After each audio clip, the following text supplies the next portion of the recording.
Good morning. How is everybody? Good. Doing good? Looking nice out there? Waiting for that 95-degree Tuesday coming up? Use that swimming pool. It's a little chilly out there last night when I was walking. Well, welcome to our Saturday morning programming. I think you just spent the past hour with Gavin, and I'm giving the lecture now from about 10 till about 10:45. We have some people at home. Don, how many people are out there waiting and talking to us? Or viewing? 4. Good, all right. Well, hello there. Got your back. I'm Dr. Mark Whitsett. I'm the medical director at the Ridge, and welcome. I'll also be giving a lecture on Tuesday at 4 o'clock, and then I am off for my continuing medical education. I apologize because last night my dog went berserko, and I didn't get all my sleep because my dog sleeps in our bed, and the dog went wacky-doodle, and we were up for half the night. But here I am, a little sleep-deprived, and welcome everyone. I don't do well with cameras, and I'm ignoring this man. So we're here to learn. Recovery needs to be fun. It needs to be something that is positive for the person and the family. And I know that so much energy is spent up at the house working during the week, and it can be arduous at times. But in the end, when you leave us, that's the ball. It has to be fun. And so that's kind of a message I'm going to be delivering today in my lecture, talking about recovery and approaches to it. And but I just remind everyone, this is a very treatable condition, and we have so many people that do so well. Everyone in this room can get sober. People go, well, Dr. Whitsett, what are the statistics? I hear they're terrible. Only 10% that go to AA. If you are the one that stays clean, it's 100% for you. So that's kind of an important message. It's hard to get the real data about recovery, and but at the same time, if you are in recovery, then that's 100%. So let's get going into the lecture. I know last time I talked a little bit about myself. I'm board certified in internal medicine and addiction medicine.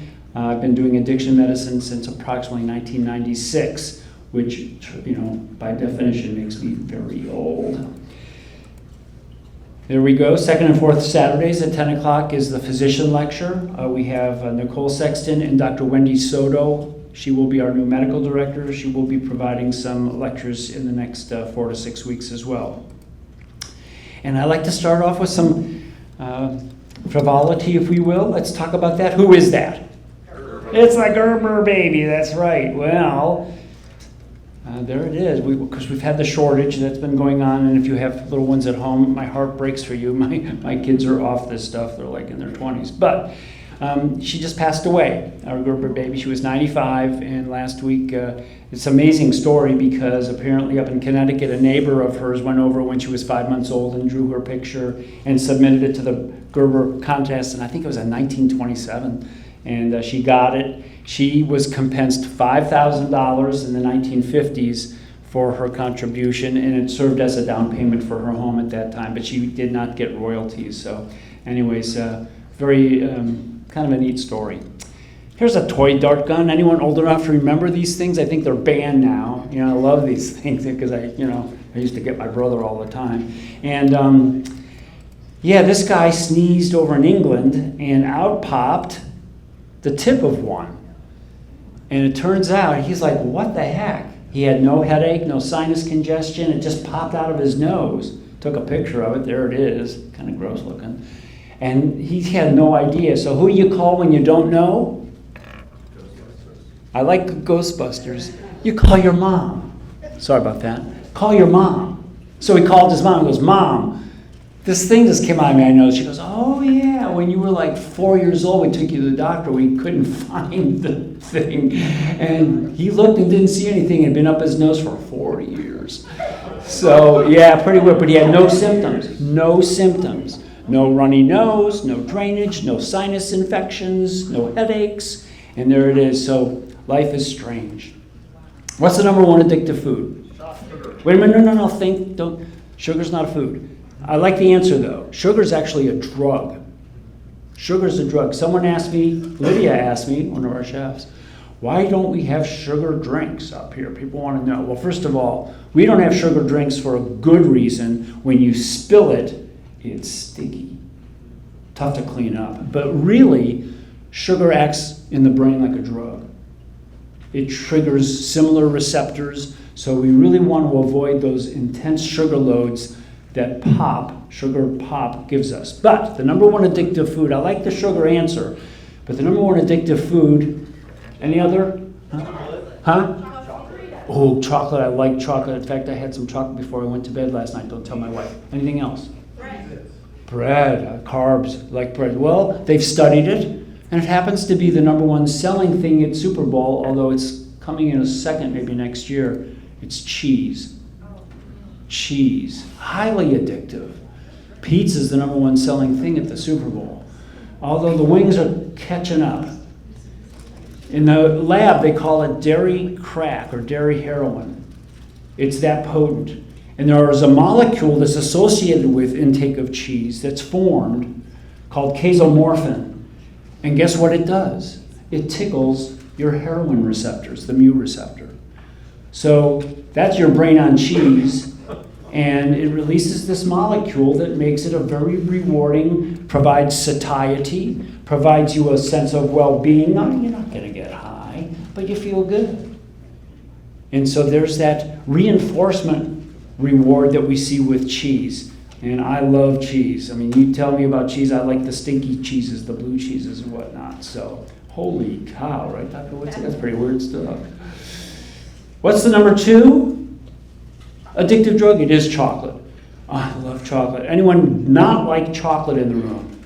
Really? We're going to get a CT scan here. You don't like it either? Really? Some people don't like chocolate. How interesting. Yeah, I've had some patients allergic to chocolate, but not liking chocolate. I don't like, anyone like white chocolate? A few people. I don't like white chocolate, so there it is. Yeah, we're all so different, aren't we? What's the least addictive food? People are being paid to research this, just so you know. Broccoli. Actually, broccoli, no, but it's close. It's, turnips. I don't think I've ever eaten a turnip, so I wouldn't know, but apparently they've studied it, and they don't like it. Ugh. All right, this is a quick joke. Heaven. A couple made a deal that whoever died first would come back and inform the other one of the afterlife, because the woman had this great fear that there was no heaven. Many years later, the husband was first to go. And true to his word, he made contact. Marion! She goes, is that you, Bob? He said, yes, I've come back just like we agreed. She goes, oh, that's wonderful. Well, what's it like? Well, I get up in the morning and I have sex. I have breakfast, I have sex. And then I bathe in the sun, then I have sex twice more. And then I have lunch, pretty much sex all the rest of the afternoon. Then I eat supper, I have a little bit more sex, I go to bed. I catch some sleep, the next day it starts all over again. And she goes, oh, Bob, surely you must be in heaven. He goes, hell no, I'm a rabbit somewhere in Kansas. Who knows what the afterlife holds for any of us? I mean, I hope it's not like that. That's pretty weird. I want to take a moment to talk to the family members. How many family members do we have here today? Whoa, I think you outnumber us. Thank you for being here to support the people that you care about. Really, thank you. I have some people that come here and they don't have family supporting them. Some people have angry family members and they won't talk to them, etc. So we're really glad to see friends and family here to support this kind of perplexing, if not complicated, medical condition that's called addiction. By definition, someone that cares a lot about somebody else has codependency issues. And for many of our patients, codependency is a real issue. I mean, they bring it in here because they're abusing alcohol or drugs, but they also have codependency issues. But when a loved one cares excessively about somebody and someone is sick, well, that brings up codependency issues. And we want to just take a moment to identify that those of you that are here to support your loved ones may experience some of these symptoms: anxiety, disappointment, embarrassment, frustration. These are all symptoms of codependency. And we want you to know that you too, if you're experiencing severe symptoms, should get some help for yourself. We don't provide that here. We provide 16 hours of programming in a 30-day period to the family. That's not near enough. But we can't get compensed by insurance companies, and we're doing the best that we can. We'd love to have you all in treatment with your loved one, really. We do provide family sessions, which we think are very helpful. I just want you to know that we do have a reading list in the back of the room. It's been vetted by previous staff members and family members. Take the time to get it, download it on your Kindle, or go to Barnes & Nobles, I think they're still open, and get the books. Or a book. Don't get all of them. My goodness, don't be type A and read them all. But at least get a book to learn a little bit about what it's like to be a family member with someone that struggles with addiction. Mary Jo, her daughter's getting married today. We're so excited. This is a great moment for Mary Jo. She's been gone all week, but she is generally available, and she was the one that helped provide the videographer. And thank you, sir, for your services. So, any questions about the codependency thing? Again, it can be very difficult. I am a codependent. I have a couple of loved ones that have and are struggling with addiction. It's hard. It can be hard because you worry about them, you care about them, but you're mad at them. You want to slap them and say, quit drinking or taking the pills. It's hard. And so how do you do that? Well, most people want to control and try to change the person. And you do this, quit drinking. It doesn't work that way. I wish it did. So any questions about that? All right. Now for newcomers, and thank you for reminding me. See my brain, that's how it works. What you see and hear in this room stays here. It's an anonymous meeting, please. And this holds for all future meetings. Please, don't take who you see, what you hear out of this room. And that means you too, videographer. So for the people in the audience, if you see somebody and you know them, don't go out there and put it on Facebook. I saw Joe Lowe at this meeting and he's trying to get sober. Don't do that, please. I bring this up because it can be an issue. Thank you for your time. Now, if you're new and you came in this past week, you might have treatment team this coming week. I will do treatment team with Stacy Clusiadis, our clinical director. She doesn't like to be called that, but she is. Eric's technically that. And we will ask you to recite the 2 flips. I wasn't there this past week because I had some admissions on Thursday. How did you all do? Patients, did you do okay? Some of you did. I don't know. Maybe some of you didn't. Take the time. It's in your handout material to look at this and memorize it. And I'll go through it quickly, just as a review. It's a short acronym to identify 8 of the 11 diagnostic features of any substance use disorder. It doesn't matter what the drug is, what the chemical is. It could be alcohol, coke, opiates, fentanyl, doesn't matter. It identifies the behaviors and consequences which help us identify and make a diagnosis. And so someone came up with this 2 flips acronym. We have no idea who invented it. Several people in the past have raised their hand thinking that they get credit for it, but we don't know who it is. And the first one is T for tolerance. That is the resistance that you might develop.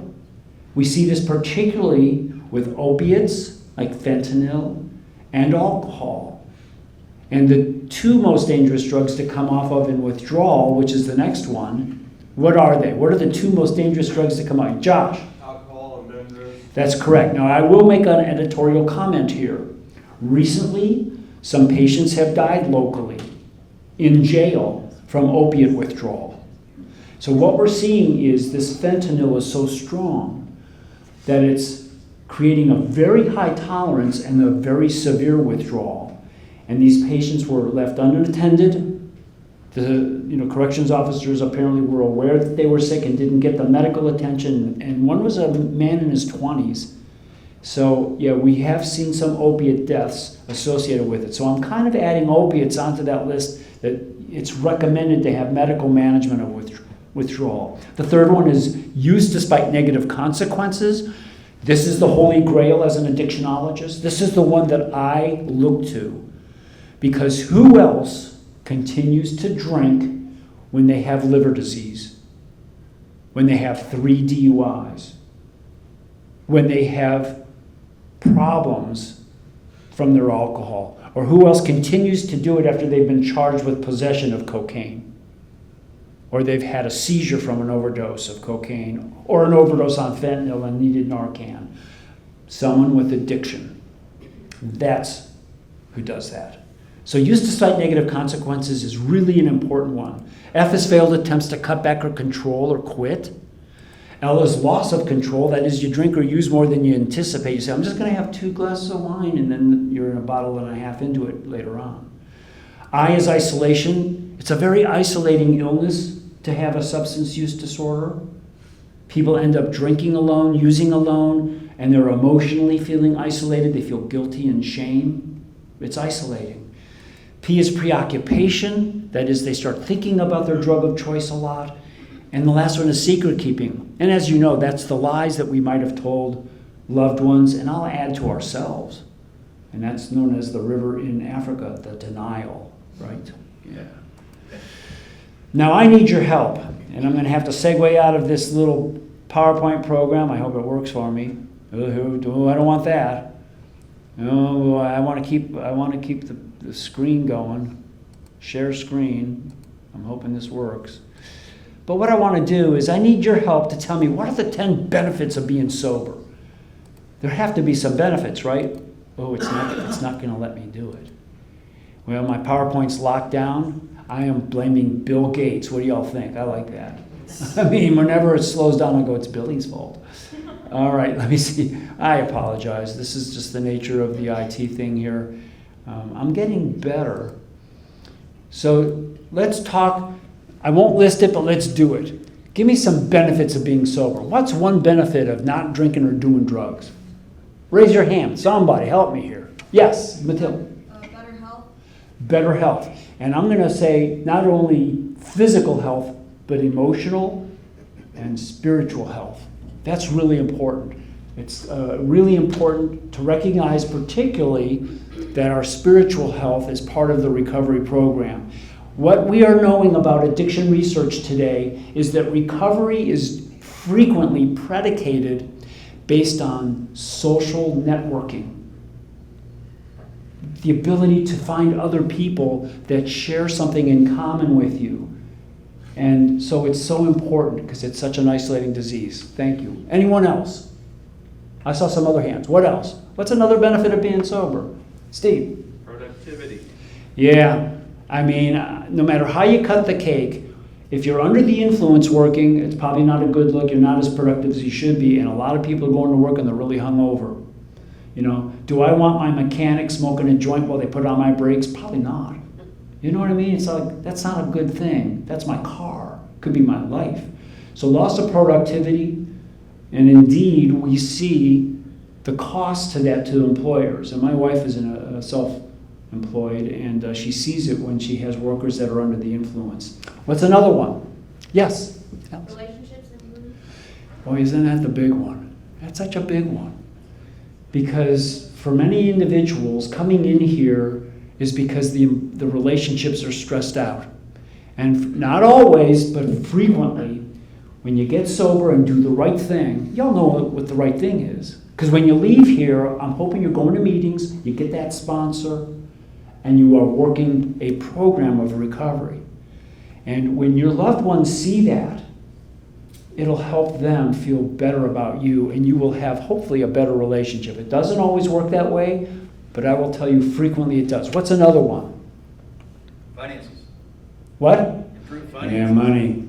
You know, anyone ever take the time to sit down and punch out how much they've spent on their liquor and their drugs? Oh dear.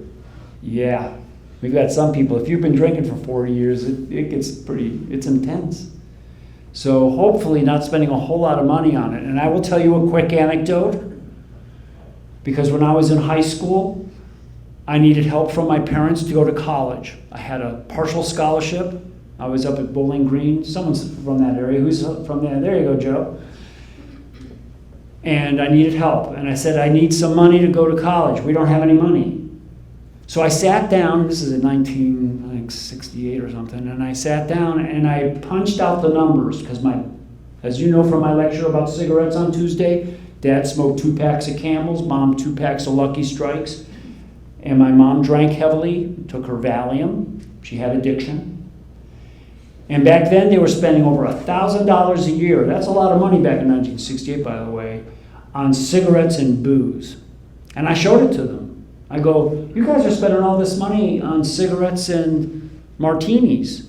Can't you just give me $500 to help me out? No. So there you go. Yeah, there's a financial cost to the use. What's another one? Steve, why are you trying to brown nose me? What's going on here? Go ahead. Self-esteem, self-worth. Yeah, and one of the messages I want to say today is please forgive yourself. Because everyone that's come into my office that I've talked to feels ashamed and guilty about their drinking and their drug use. It's a common thing. And what's crazy, I'm going to also tell you in this lecture, it's not your fault. It isn't your fault that you have a medical problem. Nobody said, oh, I want to have addiction. I want to have an alcohol problem. No one ever says that. I want to be addicted to fentanyl. No one ever says that. It's not your fault. You didn't do it on purpose. You're sick. You have a medical problem. It deserves attention and treatment. And the hard issue is, and this is true, the answer lies in you, the patients at the Ridge. It's your recovery. And your loved ones want to steer your boat. You got to be the captain of your recovery boat. But it's true. Any others? We're almost getting there. Yes. Legal. Oh, yeah. And of course, we lost one of our people, in the past 10 days, went to court and didn't come back. Yeah. I will say this. It isn't your fault that you have alcohol use disorder, for example. But if you are driving a car and you get a DUI or you kill somebody, which has happened to one of my clients in the past, there are consequences to it, and that's just the fact. And it doesn't mean that you did it intentionally, but it is. So legal problems are real. For some people, it has to do with divorce. That's a legal problem. It has to do with boards, dental board, medical board, pharmacy board. That's a legal problem. It has to do with child custody cases. And most frequently, DUIs is the most common thing. So yeah, legal costs, and they're not cheap. I don't know, the average lawyer these days, $5,000 to $6,000 to get you off a DUI. So, and I tell my children, I got 2 kids in their 20s. That's scary, right? 2 kids in your 20s. I tell them, if you drink one drink, do not get behind the wheel. Not even one drink. Well, Dad, I won't be drunk. You didn't hear me. Please, one drink, take an Uber. Call me. I'll get up at 3 in the morning. I'll be a little ticked, but I will get you. Right? Don't do it. Why? Well, because they'll pull you over because, you didn't get that light bulb. You're a problem. And you didn't get a light bulb in your tail light, and they'll go, have you had anything to drink, sir? Yep. How many? One will get out of the car, and you're kind of a clumsy kid. You're going to fail the sobriety test. Please, just don't drink. I need one more thing about being sober. What are the benefits of being sober? Anybody? There's got to be one more good thing. Yes, Kyle. More fun. Yeah. At least you will remember the party. Some people don't remember the party. So yeah, more fun. And that social networking, finding people go, oh, you can't have fun in sobriety with AA or NA. Are you kidding me? The people at NA and AA are the worst party animals. They are the ones that are sober because they were the worst partiers or the best. And now they're sober, so they still know how to have fun. And recovery can be a joy. And I'll tell you, there's nothing like waking up in the morning and going, I don't feel very good, but I'm not hungover. I am not withdrawing. I don't need a chemical. I don't feel good, and in my case, it's just because I'm an old guy. That's okay. But it's not because I'm hungover. What a joy. All right, moving on. Anyone else? 10 benefits of being sober? Going once, twice, 3 times. Thank you. All right, I want to talk about the pearls of recovery. Like I've already said, I believe this is a medical problem. I really do. And you hear the word disease, makes me a little uncomfortable too.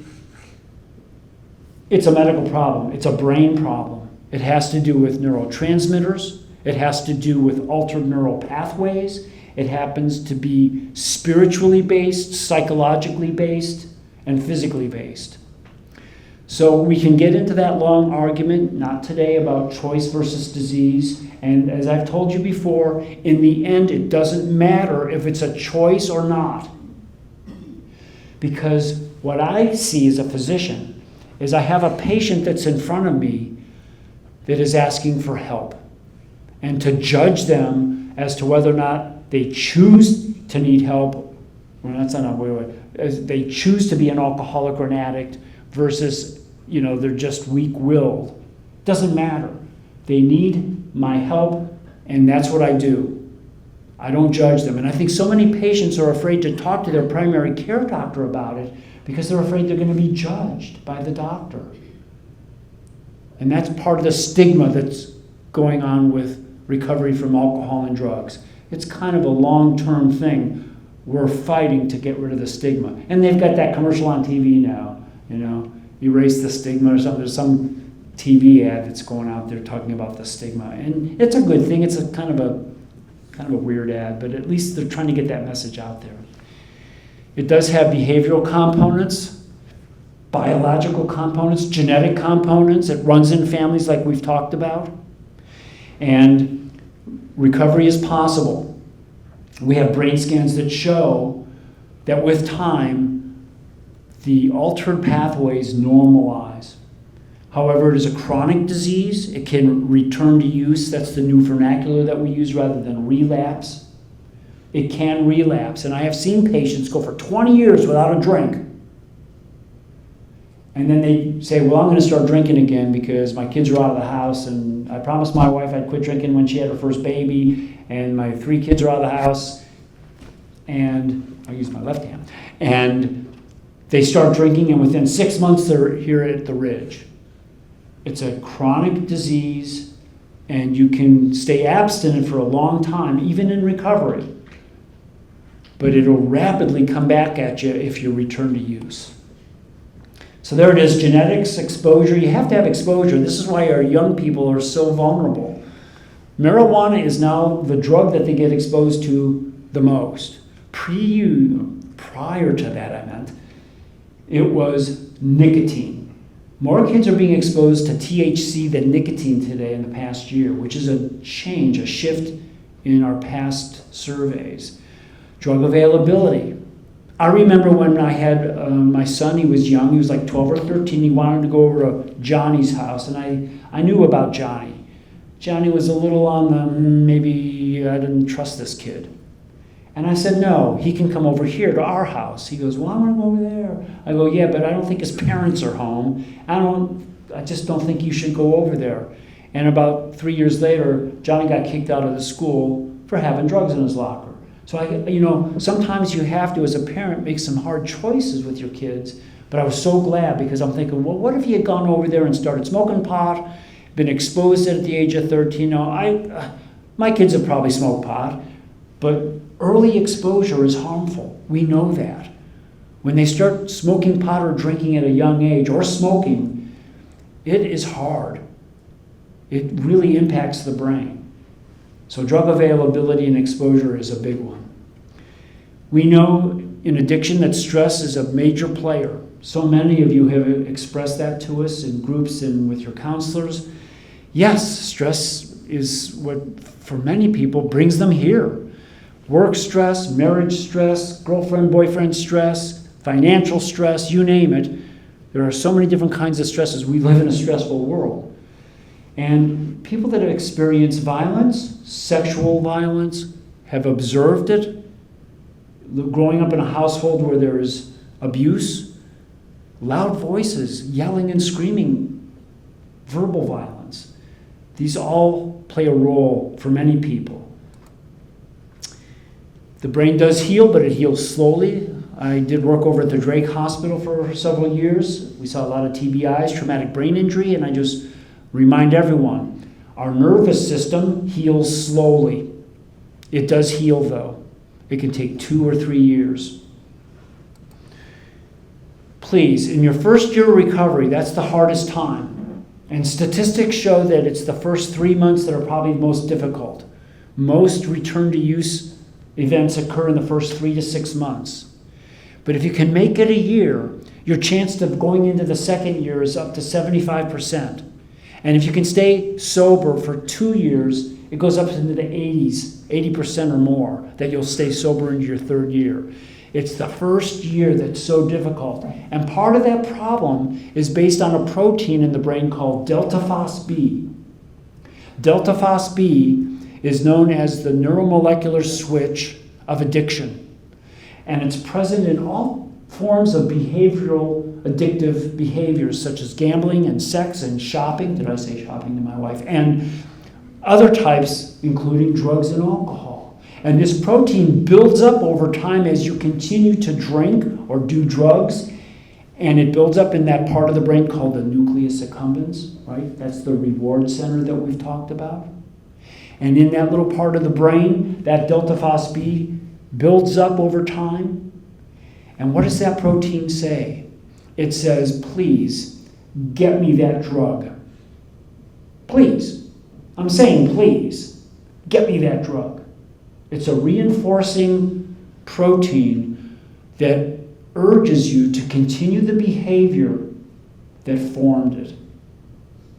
And it takes 3 to 6 months for that protein, delta phos B, to dissipate, which is why so many people struggle in the first 6 months of sobriety, which is why you'll hear it, 90 and 90, sponsorship, stay close to the people that are clean, avoid people, places, and things that will trip you up. For some people it's the ATM, for some people it's the bar, for some people it's the mini mart, whatever. You know what your triggers are. That's why we spend so much time talking about triggers and cravings. You will have them when you leave. It's that first year, though. You can do it. You all can do that. Don't use, don't pick up. In early recovery, I have 2 favorite words. The first one is no. Hey, man, do you want to hit off my great new bong? I got this great new bong. It's got some good stuff. Do you want to go home? And go, no, thank you. Would you like a beer? No. How about a glass of wine? Oh, it's good to see you. Would you like a glass of wine? No, thank you. No. Please, let it spew out of your mouth. No. You don't have to say yes.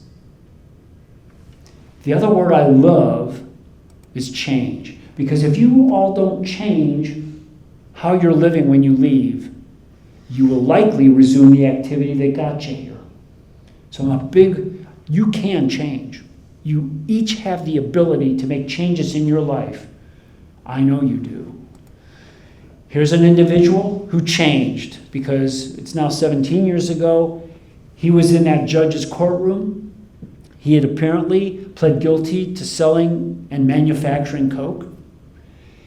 And he went to prison for a couple years. And then he went and he got his law degree and he became a lawyer. And that's him meeting up with the judge at the time he became a lawyer and passed his bar. Yeah, these are great stories. People have the ability to make changes. This is a TikTok. Don't ride me on this. I like TikTok. I got my account closed the other day, but don't talk to me about this. My wife thinks maybe I have a TikTok problem. We're not talking about it. There's a lot of good stuff on addiction on TikTok, but there's a lot of stupid stuff too. But this is one that I've pulled off, and let's listen about Kara. This is my friend Kara. She's a recovering addict, and this is her when she was in active addiction. Please somebody help me get out of this lifestyle. It's so painful and dark and lonely. I want to be a part of it anymore. I have to say, this is literally one of the craziest transformations I've ever seen. This is her now. She just celebrated 1 year of recovery from addiction. Recovery is possible. Yeah, I mean, I get tears in my eyes when I watch this. I've seen it 100 times. It's just transformative. People can change. You have the ability. It's work, but it can be fun. You got to make it fun. If it's not fun, you're not going to go to meetings. Does anyone who know that who Dave Dahl is? This looks like a guy that I would really not want to see at night anywhere. That's Dave Dahl. He's kind of creepy. That's my verbiage. Depression, bipolar, multiple incarcerations for methamphetamine addiction, 15 years in prison. This is a loser, right? This is a loser. I would stay away from him. I mean, if I saw this guy in active addiction, he was probably really scary. You know who he is. All of you know him. You just don't know it. And I'm going to tell you how you know him. Because he's really sober and he's really rich. Dave's Bread. Oh, yeah. That's Dave Dahl. He sold it back, I think, in 2015 or something. Yeah, there it is. $275 million. Now, here's what I don't know. I don't know today, this morning, if Dave woke up and he's sober. I don't know. If you gave me $275 million, I don't know where I'd be. I don't know if I'd be up here. No offense. That's a lot of money. So I don't know if he's sober today. But he's been out there talking about his recovery, and he has changed. And this is a great story to me. And I like Dave's Bread, by the way. So I've got some at home. Change, he did. Anyone remember James Taylor? Oh man, I mean, this guy hit when I was in 10th grade in high school, and that's all we did was Jimmy, you know, James Taylor. He had hair back then. He has struggled with addiction, and he also has a TikTok to say, and this is helpful to me too. I was addicted to opiates for roughly 18 years. In 1983, I finally got sober and serious about it, and did what I had to do to clean up. You know, it is a self-diagnosed disease. The addict himself has to want to quit. To be in the position where you have to quit but you don't want to is much, much worse than you want to quit but you don't know how to. I guess the best advice is to say, as soon as you can, figure it out that you're suffering from this condition, this disease, and then get help. Yeah. I mean, he just says it so plainly. Right there. Get help. And it is self-diagnosed. Step one, right? It's hard. You have to accept the powerlessness that a drug, whether it's alcohol or whatever, has in your life, and then you can move forward. And so, yeah, thank you for that, Mr. Taylor. And I live about 3 miles from Riverbend. I can't see it, Lord, you know, it's way down there. But if the wind is blowing the right direction, I can hear the concerts, you know, because it kind of comes up the valley into my backyard. And about 7 or 8 years ago, I was sitting out there on my back porch, and all of a sudden I hear Sweet Baby James, and it was like he was right next to me. So I had a really nice evening with Mr. Taylor as he was singing in the concert because the wind was blowing my I was way. addicted to. And there's Eric Clapton. Eric, of course, has been sober a while, and he talks about how when he was using heroin for 2 years, he didn't bother anybody. He stayed in his little mansion over in England, and he had his guys go out and get him his, they called it smack back then, and he just didn't bother anybody. Then he quit using heroin and he became an alcoholic. So beware, opiate users. Cross-addiction to alcohol is real. And he says, and it's on record, that he was much more dangerous drinking than when he was using his heroin.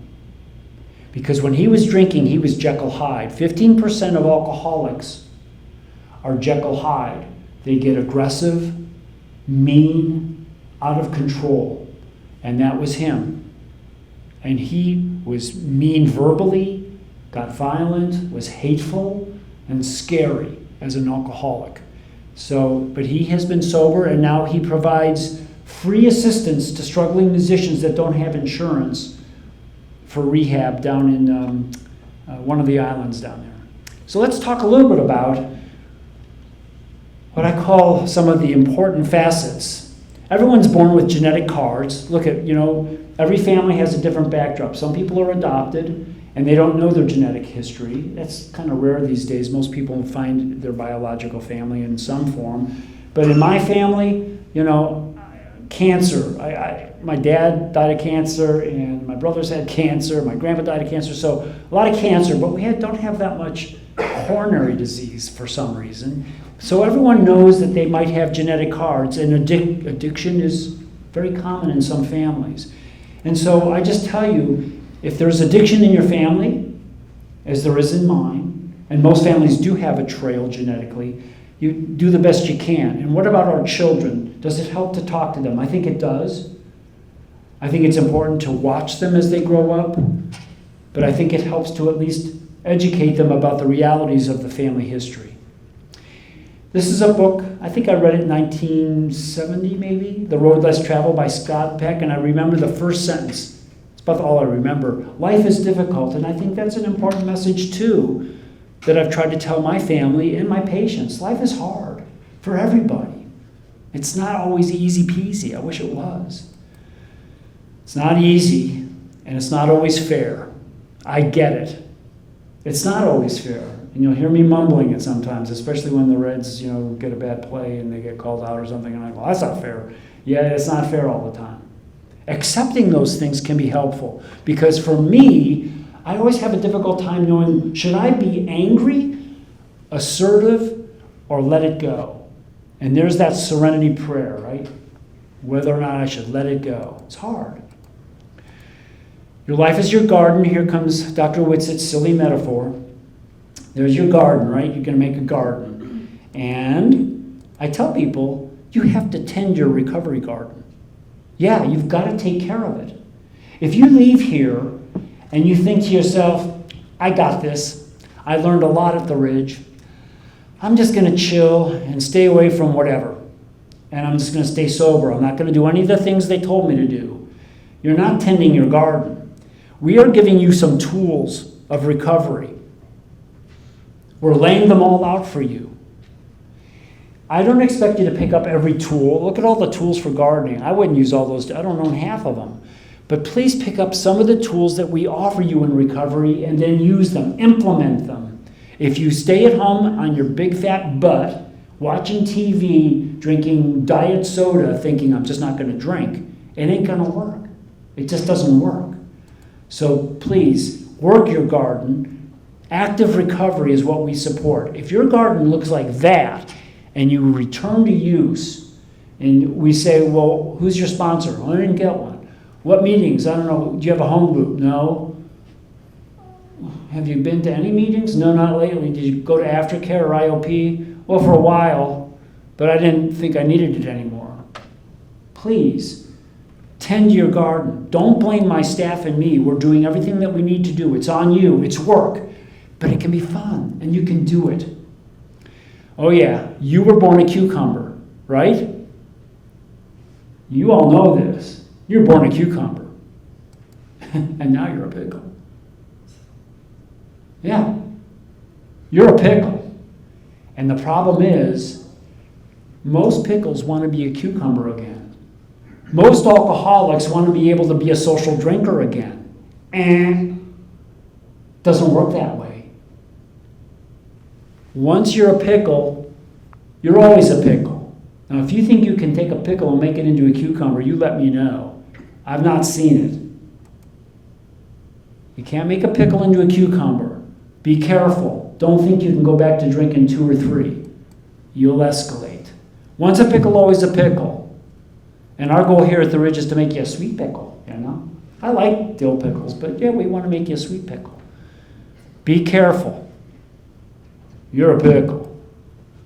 Some of your life is a train wreck. That's why you come here. You have problems that have to do with alcohol or drugs. Family problem, we've been over that.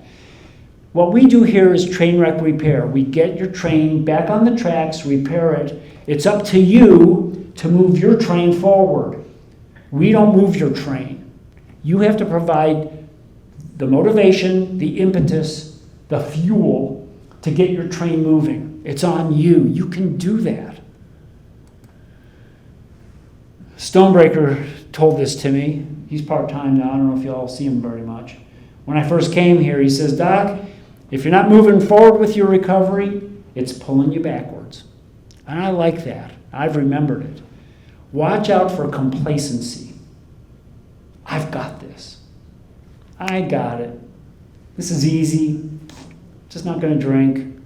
Watch out for complacency. It will pull you back, and it will eat you again. Get rid of resentments. Resentments are real. For some people that got here through an intervention, I know that some of you might be very angry about that. I get it. Please, let it go.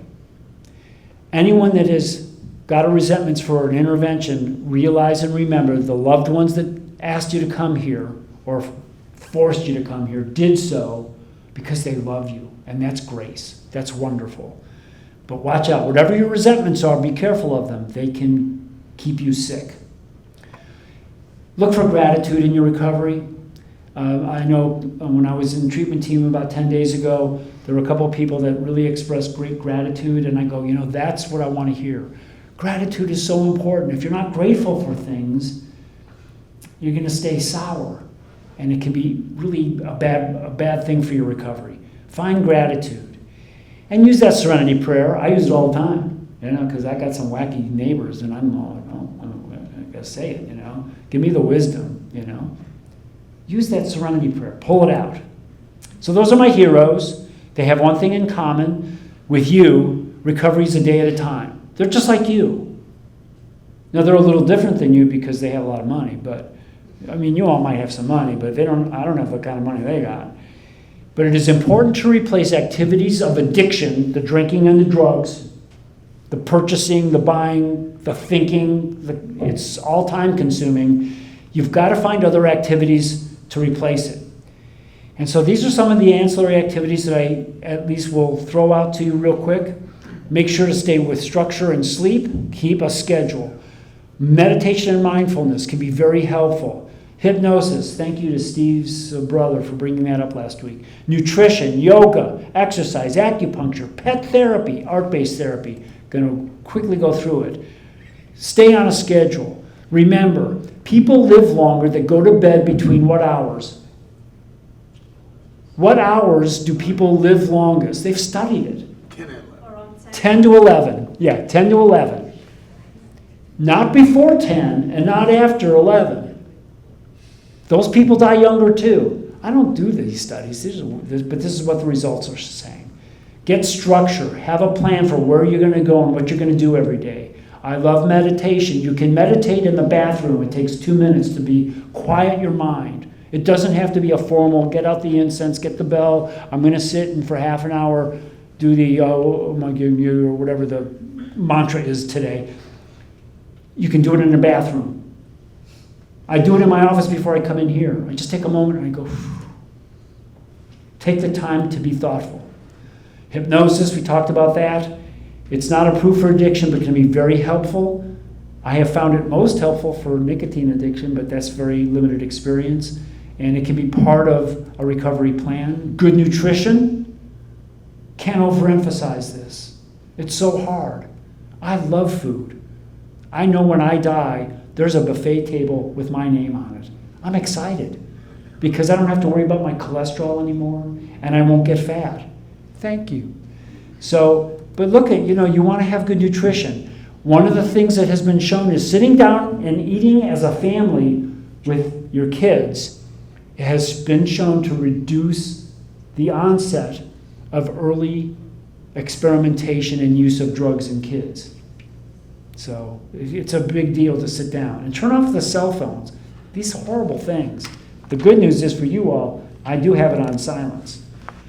All right, and no one watches TV anymore, but there it is. Yeah, look at, you don't want to be eating this stuff all the time. Occasionally it's okay, but not all the time.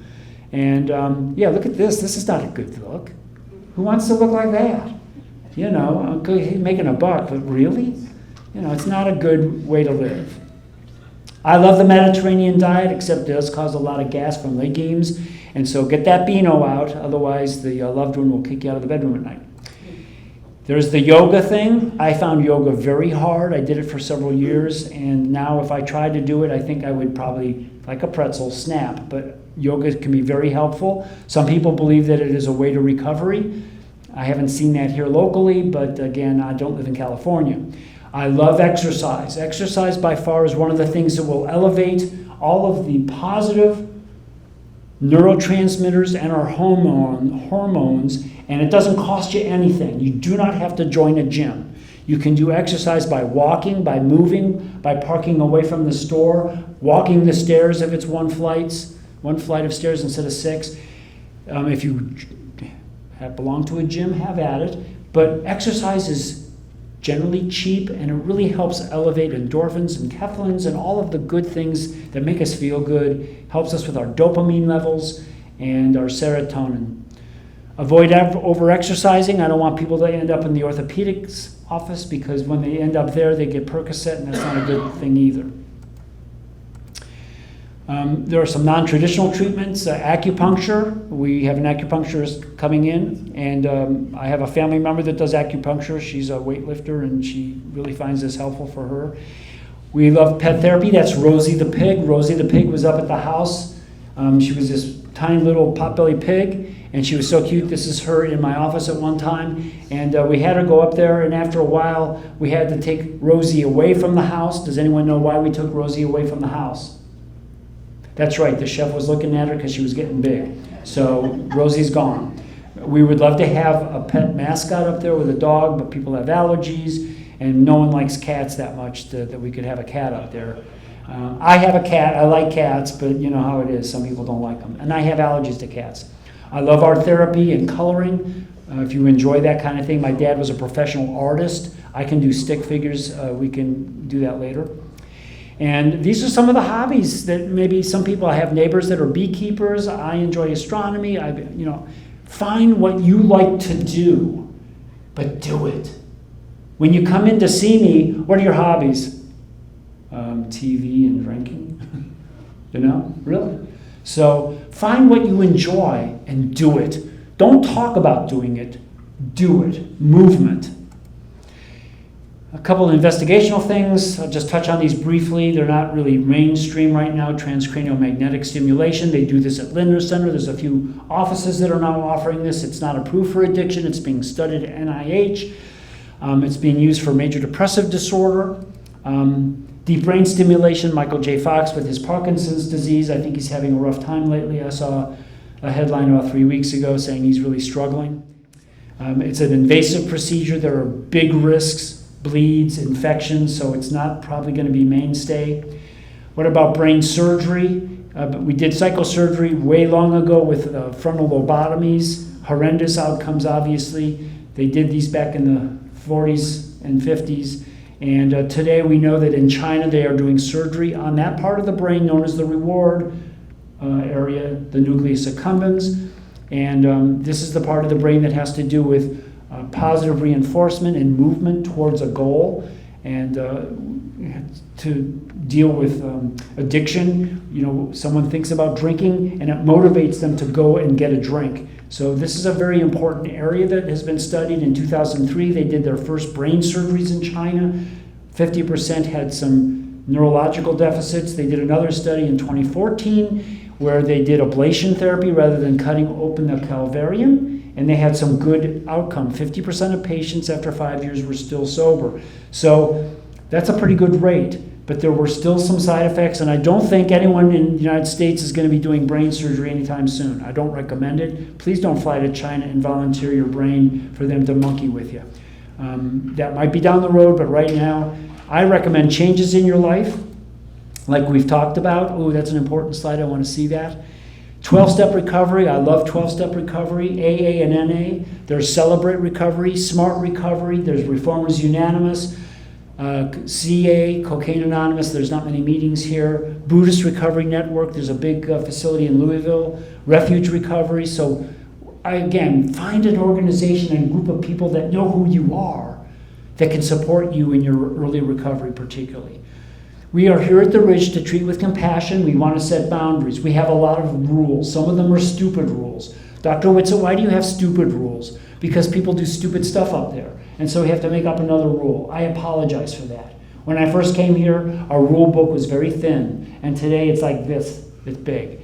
I apologize. We have rules for a reason. I know it can be frustrating sometimes. We really appreciate, though, y'all working with us, with our staff, because I love my staff. They do a great job. That's a shout out to Don here and Crystal and all the other Taylor that's out there. So we do have to set boundaries. We are providing you tools for your early recovery particularly.